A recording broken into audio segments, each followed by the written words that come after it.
textbook fighter. Never will be a textbook fighter, never have been a textbook fighter. Double jab, right hand. 1-2. Jab, body, jab. No. 1-2, wallop, have a bit of that. Good night. But if it ain't good night, well then they're getting a beating for the full 10, full 12. So it don't make no difference to me. I'll never be a textbook fighter. And I know the pundits, I know the boxing comments may not like it. It is what it is. I get the win. That's all that matters. I'm ready, man. I'm excited. And I know you're going to bring the heat. I know.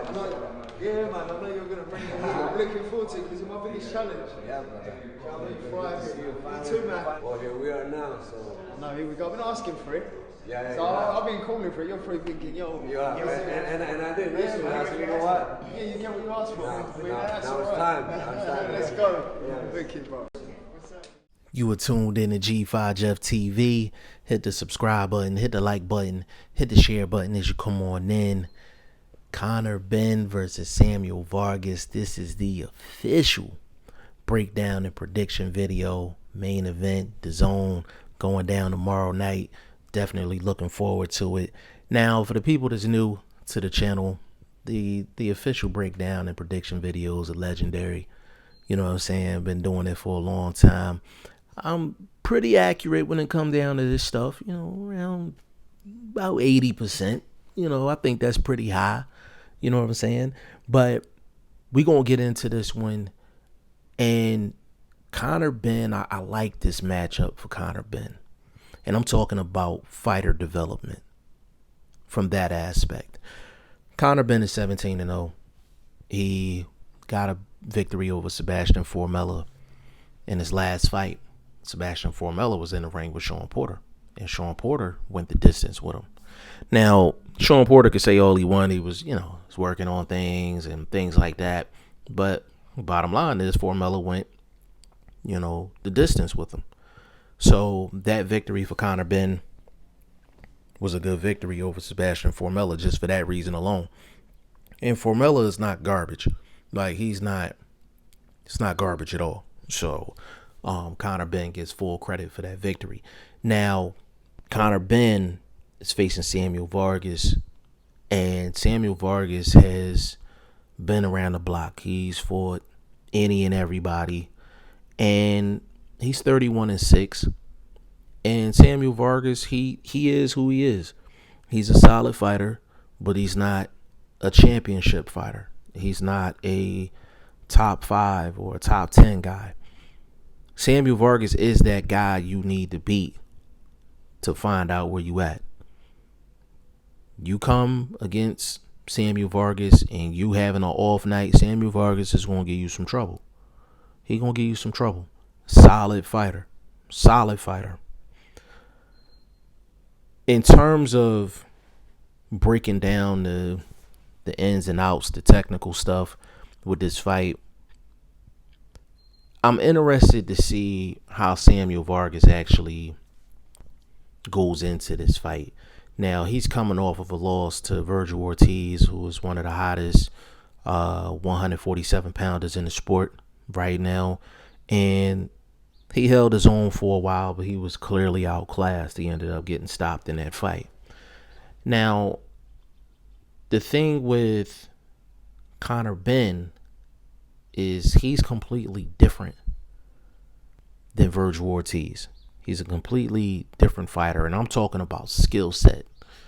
Conor Benn is more unorthodox than Virgil Ortiz. I think Virgil Ortiz is more aggressive than Conor Benn. Virgil Ortiz has more of an offensive arsenal than Conor Benn. So, watching the fight between Samuel Vargas and Virgil Ortiz, Samuel Vargas really stayed in the pocket for a lot of the time, and he tried to use his jab in that fight. So I'm kind of curious to see if Samuel Vargas does the same thing with Conor Benn, if he just wants to stay in the pocket, circle the ring, and use his jab and try to build up to something. Try to take Conor Benn into deep water, because this is a 12-round fight, because it's for a secondary belt. So I'm curious to see if that's the route that Samuel Vargas goes. Now, for Conor Benn, I'm kind of curious to see if he comes out to a fast start and try to mash on the gas and try to get Samuel Vargas up out of there early, and I'm talking about within the first 4 rounds. Because the one thing that's going to be interesting is if Conor Benn is getting tired in the back half of the fight, then Samuel Vargas could have some success in this fight. But the question is, can Samuel Vargas get to the back half of the fight? That's the question. Can he get to the back half of the fight? Now, there's not too much breaking down to do as far as technically. This is really, really simple. Samuel Vargas is known for giving out rounds. He's known for going the distance with guys. I think 6 or 7 out of his last 8 fights is all going to decision. The one thing about Samuel Vargas, though, Samuel Vargas is going to be in trouble at some point in this fight. Conor Benn is going to catch him with a shot, and he's going to be in trouble at some point during this fight, whether it's early or whether it's late.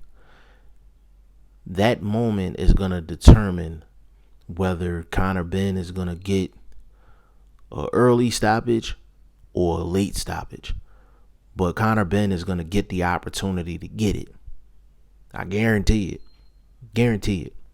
Because Conor Benn, his offensive style is awkward. It's not really traditional. So the great thing about that is he throws punches from angles and has punch combinations that's not standard.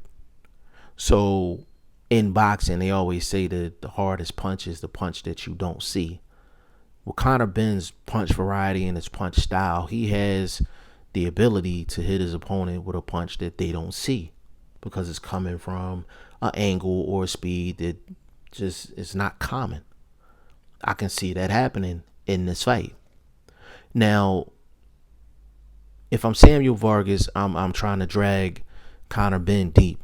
I'm talking 8th, 9th, 10th round, and turn up and take your chance. For Conor Benn, he can't abandon the jab, and he can't. It wouldn't be good for him to go into a early shootout with Samuel Vargas. And I'm gonna tell you why. I know you're probably thinking like, oh well, you should just try to get him up out of there. The thing is, when you're fighting a guy like Samuel Vargas, you don't want to empty your tank.